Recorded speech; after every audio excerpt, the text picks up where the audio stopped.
empezando una serie especial para este tiempo de Navidad. Nos vamos a concentrar en lo que es el milagro de la encarnación. La encarnación es el milagro más grande que Dios ha realizado para el hombre. Mira que tú quizás has visto, has leído, no sé, has escuchado acerca de cómo el Señor Jesús hizo muchos milagros. Mira, la encarnación es el milagro más grande.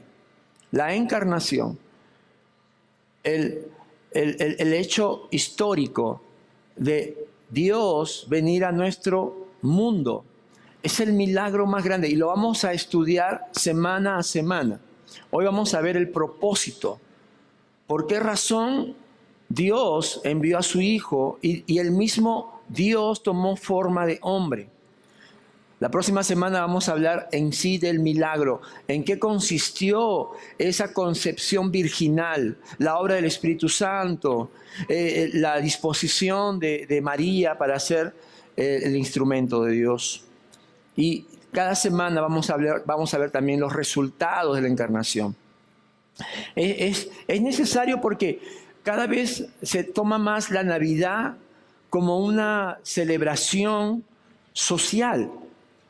Y eso no está haciendo justicia a lo que realmente es la Navidad. La Navidad es una fiesta cristiana, no es una fiesta social, cultural.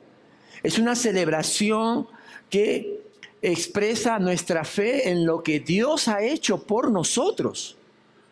Y tiene tanto impacto y tanta influencia que por eso como que de pronto las cosas ya no se ven tan difíciles, ¿no? La Navidad tiene un efecto maravilloso en general sobre muchas personas. De pronto los problemas y todas las cosas como que las vemos diferente. Pero no es porque sea una celebración familiar, social, cultural, sino porque es una expresión de nuestra fe. Quiero invitarte a que abras tu Biblia en el Evangelio de Juan, capítulo 1. Vamos a leerlo y vamos a orar. Primero lo leemos y luego oramos. Juan, capítulo 1, del versículo 1 al 18. Juan, Evangelio de Juan, cuarto Evangelio, Nuevo Testamento, capítulo 1, del 1 al 18. Por favor, apaguen sus celulares, apaguemos los celulares para que no nos distraiga este tiempo. Queremos recibir, escuchar la palabra de Dios para nuestra vida. Dice así Juan capítulo 1 del 1 al 18.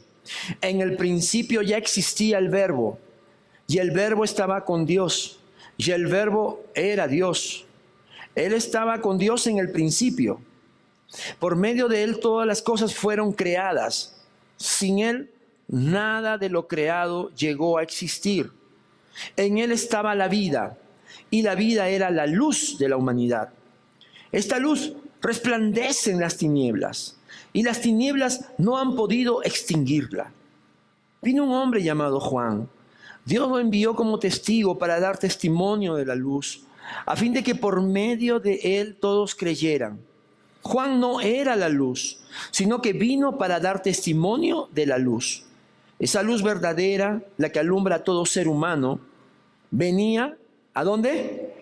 A este mundo. El que era la luz ya estaba en el mundo, y el mundo fue creado por medio de él, pero el mundo no lo reconoció. Vino a lo que era suyo, pero los suyos no lo recibieron. Mas a cuantos lo recibieron, a los que creen en su nombre, les dio el derecho de ser hijos de Dios.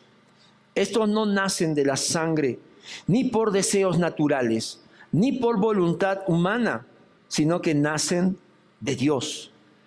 Y el Verbo se hizo hombre y habitó entre nosotros.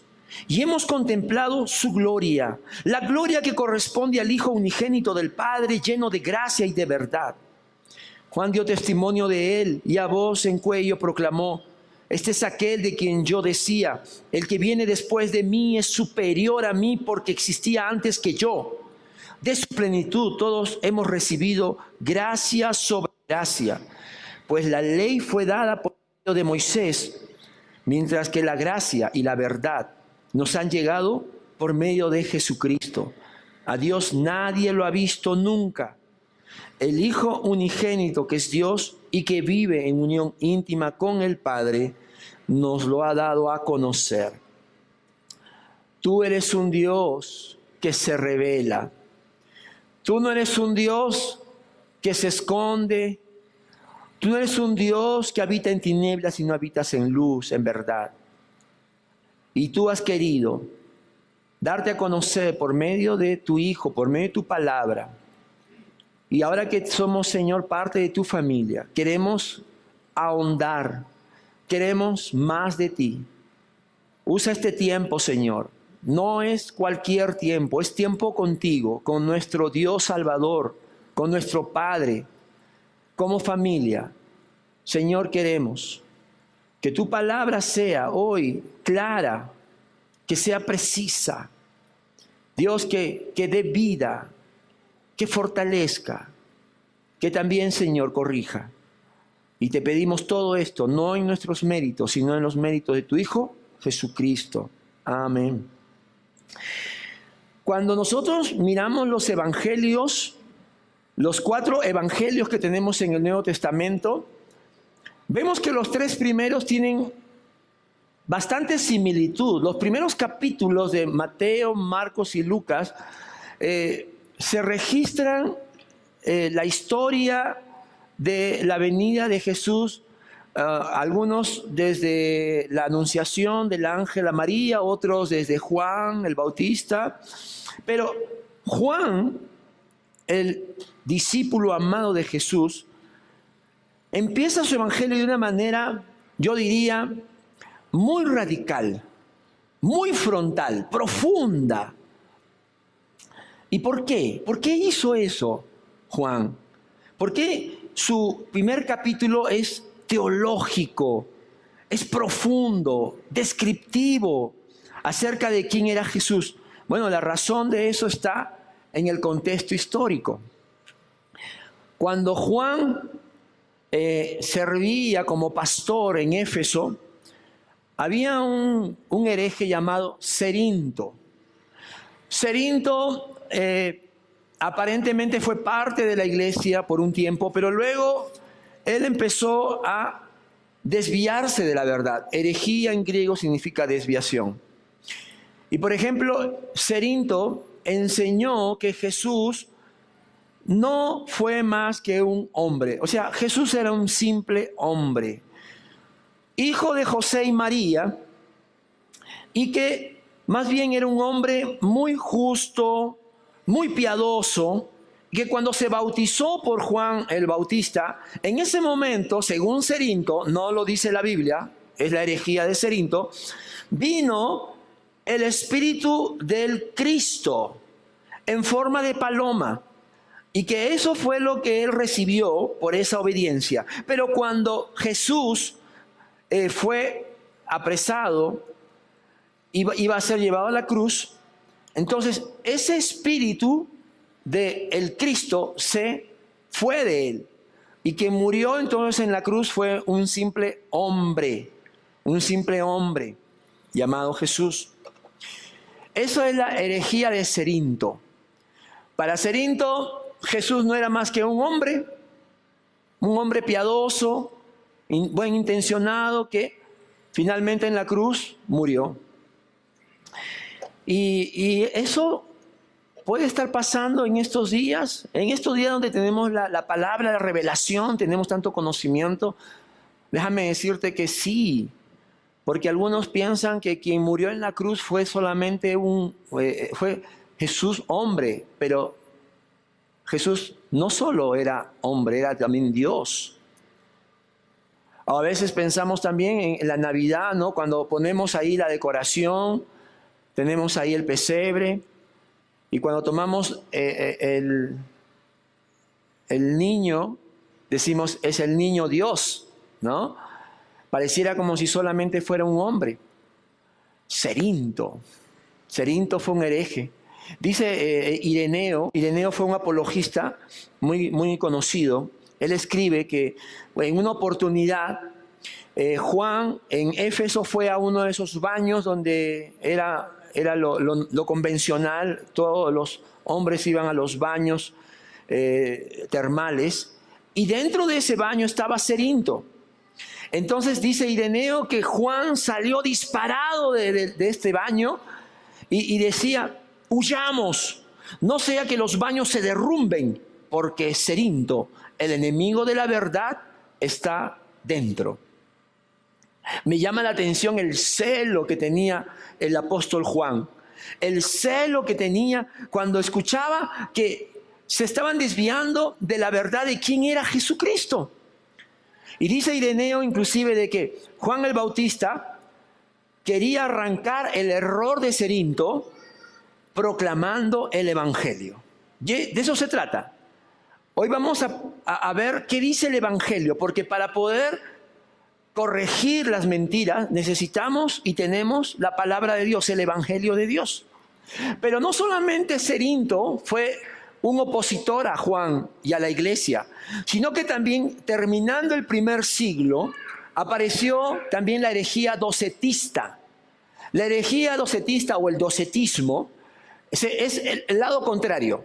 Mientras que Cerinto decía que Jesús era un simple hombre, los docetistas decían que Jesús no fue hombre, sino que fue un ser angelical, un espíritu. Y que en realidad todo lo que está en la Biblia son mitos, cuentos. En realidad Jesús fue como un espíritu iluminado que Dios envió. Mira, definitivamente yo quiero decirte que no debes caer en lo de Cerinto ni en el docetismo. O sea, nada que ver con Cerinto, por favor, hermanos. Nada que ver con los docetas. Nada que ver. Porque cuando decimos voy a celebrar la Navidad con mi familia, tú debes tener claro quién es ese ser que nació hace más de 2000 años y que vino a traer la salvación que tenemos. Así que dile a tu hermano: no pasa nada con Cerinto. Dile: no pasa nada. No pasa nada con los docetas. No, ahora hay religiones y hay sectas que todavía repiten estas mentiras. Y por eso hoy vamos a ver qué quiere decir la doctrina de la encarnación, y el tema de hoy es el propósito que tuvo. Y cuando he estudiado esto, me he dado cuenta que hay dos palabras en inglés que son precisas para los dos puntos que tenemos. He empezado a estudiar con mi esposa inglés, así que tengo que poner en práctica para no olvidarme. Y el primer punto que vamos a ver me hace pensar en una palabra que es wow. Wow. Porque cuando vamos a asomarnos a lo que es la doctrina de la encarnación, yo creo que no hay mejor palabra en inglés que wow. Y la segunda parte de este tema es, para mí, es tan maravilloso, no alcanzo a comprenderlo. Así que la palabra que voy a usar es no way. No hay forma, o sea, no entra, Dios mío, no lo entiendo. Vamos a ver, ¿a qué me estoy refiriendo? Porque me están viendo como que ya crucé chicotes. Número 1, la doctrina de la encarnación. Juan 1, del 1 al 18. Juan está proclamando la doctrina de la encarnación para contrarrestar la herejía de Cerinto y la herejía de los docetas. Y lo que está diciendo Juan en primer lugar es que el Verbo es el verdadero Dios. Del versículo 1 al versículo 5, lo vuelvo a leer para que puedas entender de qué está diciendo Juan, de qué está hablando cuando habla de Jesús. Dice: en el principio ya existía el Verbo, y el Verbo estaba con Dios, y el Verbo era Dios. Juan llama a Jesús el Verbo. ¿Por qué le llama el Verbo? Porque Jesús ha dado a conocer a Dios. Mira lo que dice el versículo 18. A Dios nadie lo ha visto nunca. El Hijo unigénito, que es Dios y que vive en unión íntima con el Padre, nos lo ha dado a conocer. Juan usa la palabra griega logos, o verbo, como se ha traducido, porque él quiere decir que Jesucristo es la revelación de Dios, el verbo, el que ha dado a conocer a Dios. Y dice que Jesús como verbo ya existía, estaba con Dios y el verbo era Dios. Tú puedes poner al lado de tu Biblia ahí, Dios eterno. Está diciendo Jesucristo es el Dios eterno, preexistente, infinito. ¡Wow! ¡Wow! Sigo leyendo. Dice, versículo 2, Él estaba con Dios en el principio. Mira lo que dice el versículo 3. Por medio de Él, todas las cosas fueron creadas. Sin Él, nada de lo creado llegó a existir. Juan dice, Jesucristo, el Dios eterno, es el Dios todopoderoso, el creador de lo que ahora existe. El universo, la tierra, todo, las galaxias, todo ha sido creado por medio de Él. Es entonces Jesucristo, el verbo, Dios eterno, y el verbo, el todopoderoso, creador de todo lo que existe. ¡Wow! Y mira lo que dice el versículo 4 y 5. En Él estaba la vida. Y la vida era la luz de la humanidad. Esta luz resplandece en las tinieblas y las tinieblas no han podido extinguirla. Dios eterno, Dios poderoso, creador, Dios de vida, Dios de luz. Ese Dios vino a nuestro mundo. El profeta Isaías, 700 años antes de que Jesús naciera, ya había dicho que ese niño sería llamado Emmanuel, que significa Dios con nosotros. Mateo 1:23 así lo confirma. Entonces, ¿qué está diciendo Juan? Está diciendo, un momentito, antes que pongamos nuestra mirada en Jesús, quien tomó naturaleza humana, no nos olvidemos que Él es el Dios. Él no nació un 25 de diciembre. Él ya existía. Y Él es el que tiene autoridad porque a Él le pertenece todo.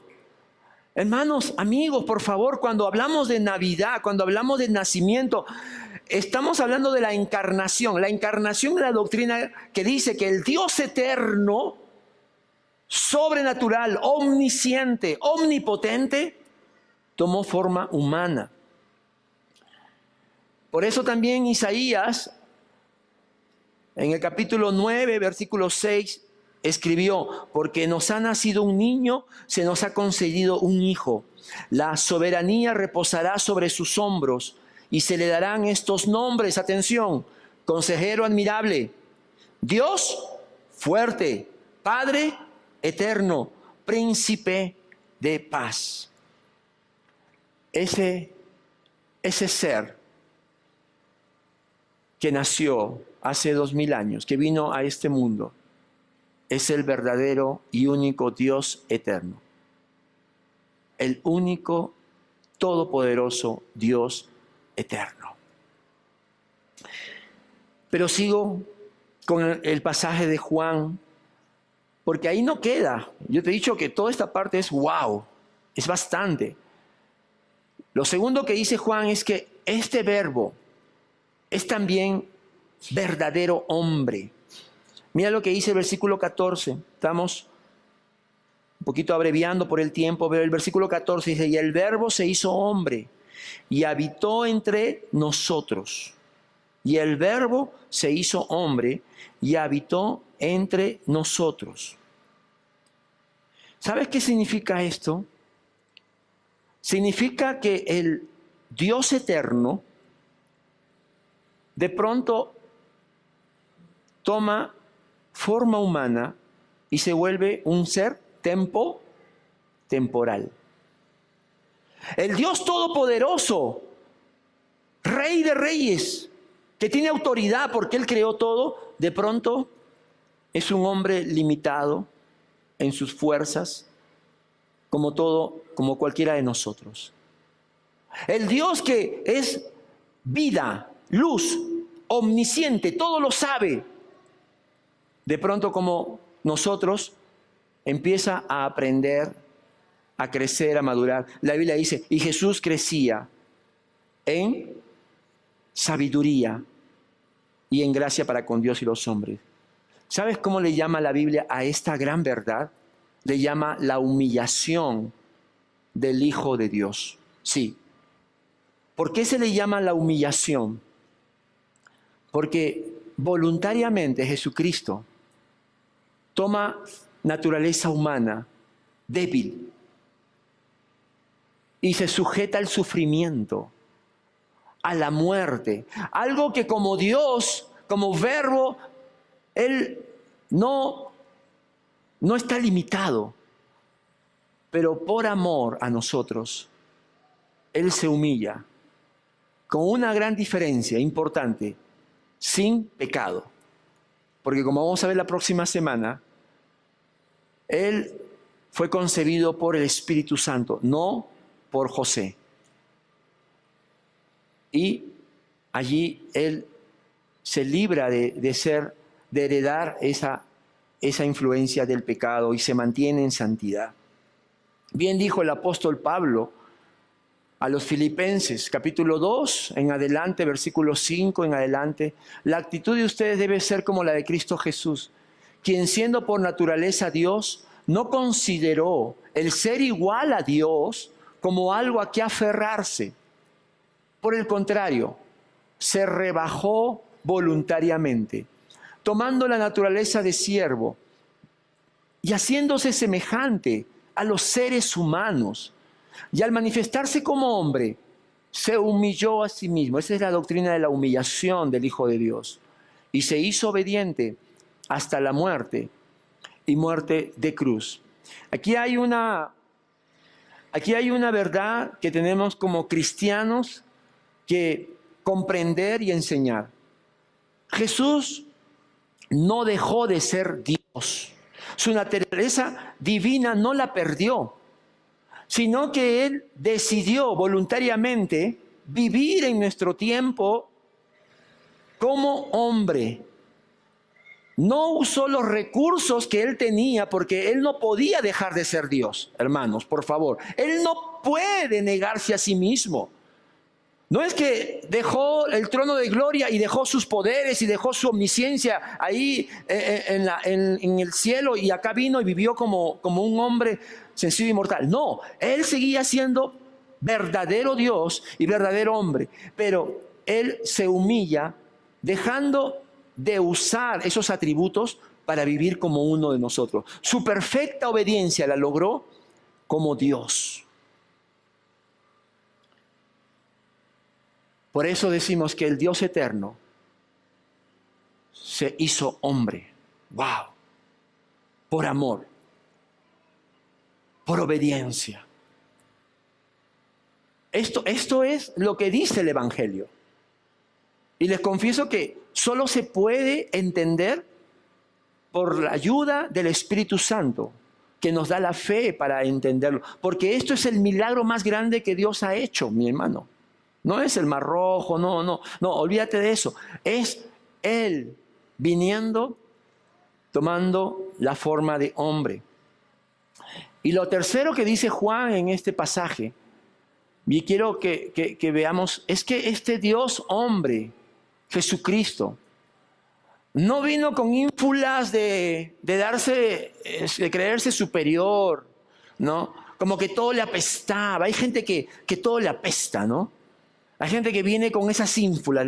Bueno, poco a poco van a conocer qué diferente es Dios de nosotros, ¿no? Jesucristo no se creía superior.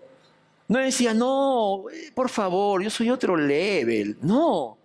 Mira, dice que este hombre vino lleno de gracia y verdad. Versículo 14 al 18, pero voy a leer el 14. Dice, y el Verbo se hizo hombre y habitó entre nosotros. y hemos contemplado su gloria, la gloria que corresponde al Hijo unigénito del Padre, lleno de gracia y de verdad. La NBI dice, hemos contemplado, y es una excelente traducción, porque la Reina Valera y la Biblia de las Américas dice, y vimos, pero el verbo griego es más que ver, es contemplar, significa mirar fijamente, con asombro. ¿Qué es lo que está diciendo Juan? Juan dice, miren, en el momento que estuvimos con Jesucristo, el Dios, hombre verdadero, nosotros veíamos algo diferente en Él. Y no es que veían quizás un aura, no. Veían que era un hombre lleno de gracia. Un hombre que aceptaba a las personas como eran. Que no las juzgaba ni las condenaba, sino más bien quería su bien. Por eso Jesús era amigo de pecadores, de prostitutas. Por eso es que entre sus discípulos habían personas que la sociedad descalificaba. Pero la Biblia dice que lo vil y menospreciado es lo que Dios escoge para avergonzar a los sabios y entendidos. ¿Amén? ¿Cuántos viles y menospreciados hay aquí? Yo soy el primero. ¿Sabes? Si tú no te consideras vil y menospreciado, entonces déjame decirte que Dios no puede trabajar contigo. Jesucristo, lleno de gracia. Y Juan dice, nosotros admirábamos, la palabra contemplar significa, nos quedábamos asombrados. Cuánta gracia, cuánta misericordia, cuánto amor tenía este ser al cual nosotros en su momento le seguíamos. Pero también dice que era lleno de verdad. Porque lo que te hace libre es la verdad de Dios. Y no, escúchame, ahora en estos tiempos donde todos dicen, no, cada uno tiene su verdad. No existe eso. Hay una sola verdad. Y esa verdad es una persona, es Jesucristo. Por eso, el famoso teólogo William Hendrickson dijo lo siguiente sobre este pasaje de la gracia y la verdad de Jesucristo. Los atributos de la divinidad de Jesús brillaron a través del velo de su naturaleza humana. El esplendor de su gracia y la majestad de su verdad se manifestaron en todas sus obras y palabras. Otra vez yo me quedo maravillado. Este es el testimonio de Juan, que decía, Jesús nunca nos trató como si Él fuera mejor, superior, al contrario, gracia, verdad. Así es como Él vivió y así es como nosotros tenemos también que vivir. Por lo tanto, mira cómo se completa este cuadro del pasaje de Juan. Dios eterno, hecho hombre, lleno de gracia y verdad. Yo digo, wow, Señor, me asombro. Me asombro porque esta es la doctrina de la encarnación. No es simplemente un niñito.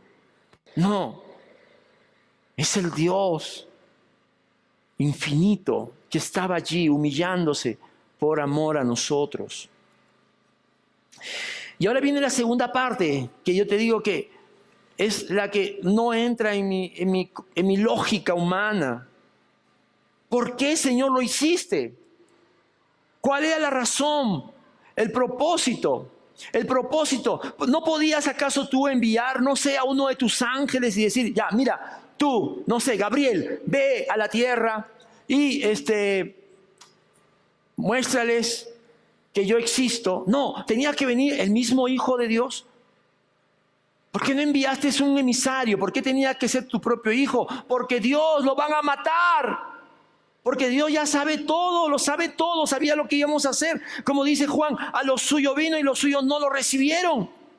¿Por qué arriesgarse? ¿Por qué sufrir? Vamos a Génesis, capítulo 3, para entender la mente de Dios. Y lo que la Biblia nos dice en Génesis capítulo 3 es que Dios creó a Adán, acuérdate de esto, Dios creó a Adán y a Eva como una creación especial. Dios le dio a ellos su imagen, su semejanza. Estos son nuestros primeros padres. Pero en el capítulo 3, ya quizás ya lo vamos a superar, pero es cuando tanto Eva como Adán cayeron en desobediencia. Al desobedecer a Dios, entonces se pierde la comunión con Dios. Siempre el pecado corta la comunión con Dios. Entonces Dios les llama al hombre primero porque como cabeza tiene que responder por la autoridad que Dios le ha dado. Y luego llama a la mujer y la mujer le dice que la serpiente le engañó. Entonces en el versículo 14 y 15, mira, Dios le dice a la serpiente, pero es un juicio contra Satanás. Dice, por causa de lo que has hecho, maldita serás entre todos los animales, tanto domésticos como salvajes. Te arrastrarás sobre tu vientre y comerás polvo todos los días de tu vida. Atención con el 15. Pondré enemistad entre tú y la mujer, y entre tu simiente y la de ella. Su simiente te aplastará la cabeza, pero tú le morderás el talón. Génesis 3:15 es el protoevangelio. ¿Qué quiere decir? Es el anuncio de la venida de Jesucristo. Dios todo lo sabe. Dios tiene conocimiento absoluto. Él sabía que su creación, al darle el libre albedrío, Él sabría que desobedecería. Y por eso Él hace el anuncio y le dice a Satanás, pondré enemistad entre tú y la mujer, entre tu simiente y la de ella, es decir, entre la descendencia de Satanás, es decir, el mundo, la humanidad que rechaza a Dios, y la simiente de Eva. Su simiente te aplastará la cabeza. ¿Eso qué está diciendo? Va a venir un hijo de hombre que va a destruir todo lo que tú has causado, todo el daño del pecado, de la muerte. La simiente se refiere a Jesucristo. Pero también Dios dice, pero tú le morderás el talón, refiriéndose a la muerte que Él sufriría en la cruz, esa muerte que hizo por nosotros. Entonces, ¿por qué tuvo que venir? ¿Por qué tuvo que venir el Hijo de Dios? Porque en el plan del Padre no había nadie que podía tomar este lugar. Él tenía que ser nuestro representante y obedecer en lugar nuestro. Mira, Adán nos representó en el Edén y fue tentado. ¿Venció la tentación o cayó en tentación? Cayó en tentación. Al caer Adán, toda la humanidad, todos nosotros también pecamos con él. Todos pecamos con él. Y el pecado se transmite porque es una influencia espiritual, moral, que nos contamina, nos destruye, nos deteriora. Pero así como Adán nos representó a todos en el Edén, déjame decirte que en la cruz Jesucristo nos representó a todos los que creeríamos en Él. En esa cruz teníamos que estar nosotros, pero Él fue en perfecta obediencia a tomar nuestro lugar. Eso es lo que dice Pablo en Romanos 5, del 15 al 19. Por cuestión de tiempo solamente voy a leer el 19. Mira, porque así como por la desobediencia de uno solo, muchos fueron constituidos pecadores, también por la obediencia de uno solo, muchos serán constituidos justos. Adán nos representó en el Edén y por su desobediencia todos fuimos juzgados como pecadores. Y si tú ahorita estás pensando y dices, qué injusto es eso. ¿Por qué pues si el que pecó fue él? Ay, si yo hubiera estado ahí en el Edén, no le recibía el fruto a Eva. ¿Seguro? ¿Seguro? Seamos honestos. Antes de tirar la primera piedra, todos nosotros tenemos la tendencia a pecar. Pero dice que por la obediencia de uno, se refiere a Cristo,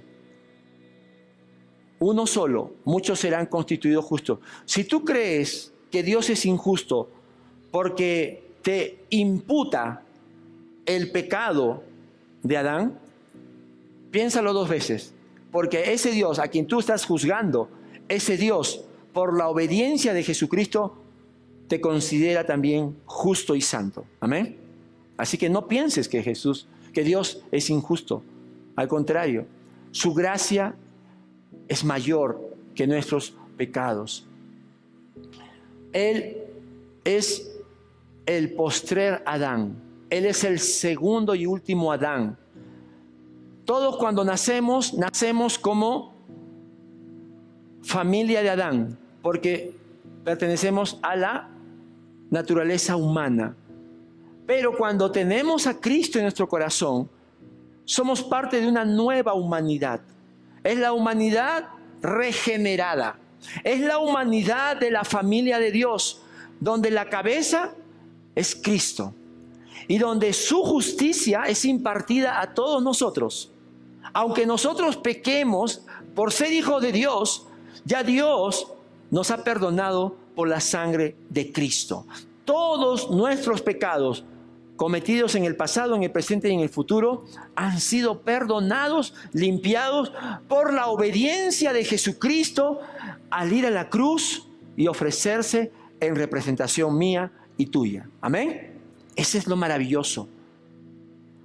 Él es el segundo y el último Adán, el postrer, el último, la nueva humanidad que ahora se llama la familia de Dios. Primera razón, entonces, Él tenía que representarnos en obediencia. Jesucristo cumplió toda la ley. Pero también hay una segunda razón por la que tenía que venir el mismo Hijo de Dios. Y es que solamente como Dios, Él podía soportar el castigo de todos los pecados que cometemos.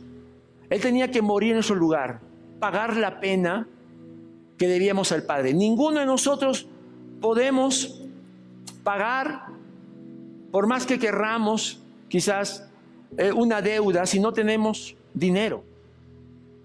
¿Me entiende usted? Usted a lo mejor quiere ayudar a un familiar, quiere ayudar a un amigo, pero cuando mira su cuenta de ahorro no hay nada. Entonces no le queda más que simplemente animarlo, ¿verdad? O solidarizarse con él. En cuanto a nuestra deuda con Dios, nosotros no podemos pagarla por nosotros mismos. Somos pecadores, estamos en condenación, estamos en falta ante Dios. Necesitamos un justo y necesitamos alguien que sea también divino para que pueda soportar la ira de Dios, porque si no, terminaríamos totalmente destruidos. Por eso en Hebreos 2, versículo del 14 al 18, resalto el versículo 17. Dice, por eso era preciso que en todo se asemejara a sus hermanos. Se refiere a los hombres, naturaleza humana, para ser un sumo sacerdote fiel y misericordioso al servicio de Dios, a fin de expiar los pecados del pueblo. Hebreos dice, Jesucristo era necesario, era preciso, usa la palabra, era urgente, indispensable que Él se asemejara a nosotros, tomando forma humana, porque Él iba a ser el sumo sacerdote. El sumo sacerdote es un mediador. La Biblia dice que tenemos un solo mediador entre Dios y los hombres, Jesucristo hombre. Y ese sumo sacerdote, fiel, misericordioso, que sirve a Dios, se ofrecería Él mismo para pagar los pecados del pueblo. La palabra expiar, en la Reina Valera, propiciación, significa cubrir. Expiar significa que Jesucristo se puso entre la ira de Dios justa por nuestros pecados y el hombre. Y Él cubre con su justicia, recibe toda la ira de Dios. ¿Quién de nosotros podría resistir ese juicio? Nada, solamente el Dios eterno hecho hombre. Por eso, este postrer Adán es también la ofrenda y el sacrificio por nuestros pecados. Y esto no entra en mi mente, porque digo, Señor, cuánto amor, cuánto sufriste tú por mí.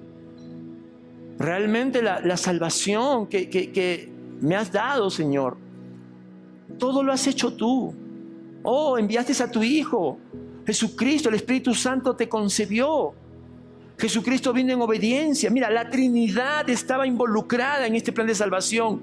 Jesucristo vivió en obediencia, tomó nuestro lugar en la cruz, resistió la ira de Dios, nos cubrió con su justicia. ¿Qué he hecho yo, Señor, para merecerlo? Por eso digo, no way, no me entra, no hay forma, no entiendo, Señor. Amigos, Navidad no es una fiesta social, una fiesta familiar. No, esos son bendiciones que podemos tener en cualquier momento del año. Por favor, en un cumpleaños, en una celebración. Pero Navidad es adorar y asombrarnos ante el milagro más grande. Dios, viniste por mí. Te humillaste por mí. ¿Tanto me amas, Señor? No, güey. No me entra. Termino con esta ilustración. Esta semana que pasó ha habido 2 reuniones de lo más, del más alto nivel, tanto a nivel nacional como a nivel mundial.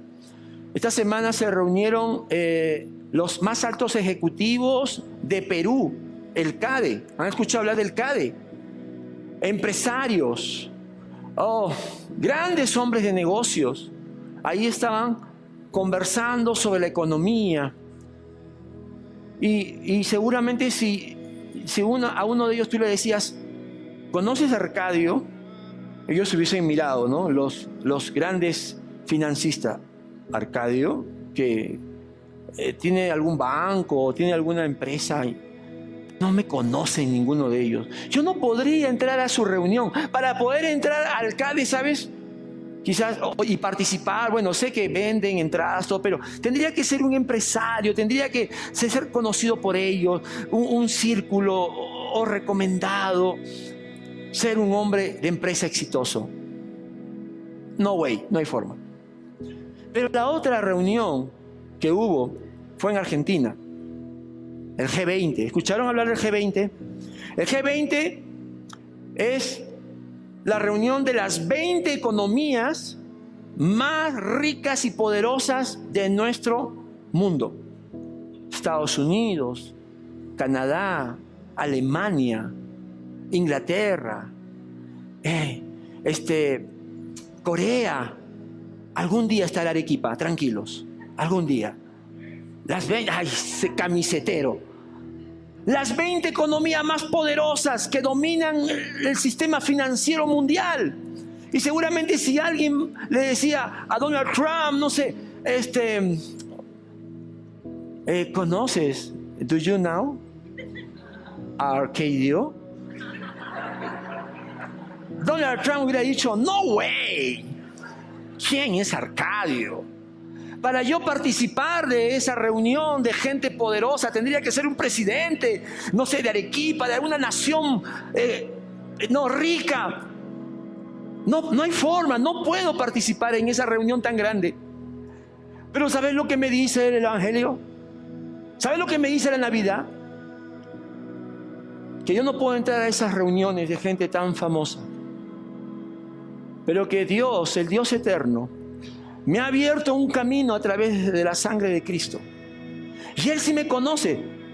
Él sí sabe mi nombre. Él sabe cómo soy. Él sabe todo de mí. No le puedo ocultar nada. Y aún así me ama. y me ha hecho su hijo. Y no porque tenga dinero, porque tenga influencias, no. ¿Sabes por qué me lo ha hecho? Me ha hecho su hijo por gracia. Envió a su Hijo Jesucristo, Dios Todopoderoso, eterno, para ser el mediador, el Salvador. Y por el simple hecho de yo dar el paso de fe y decirle: Señor, creo en ti, perdona mis pecados, Él me ha abierto las puertas de su hogar, de las mansiones celestiales, y me ha dicho: ven aquí, hijo mío, ven, mora conmigo, vas a estar conmigo para siempre. Así que no me interesa ser parte del grupo del G20, ni del CADE, porque sé que un día estaré en las mansiones de mi Padre. Y todos los que creen en Jesucristo, vamos a estar con Él. Y vamos a estar en su presencia y vamos a gloriarnos de Él. Esa es Navidad. Cierra tus ojos, vamos a ver.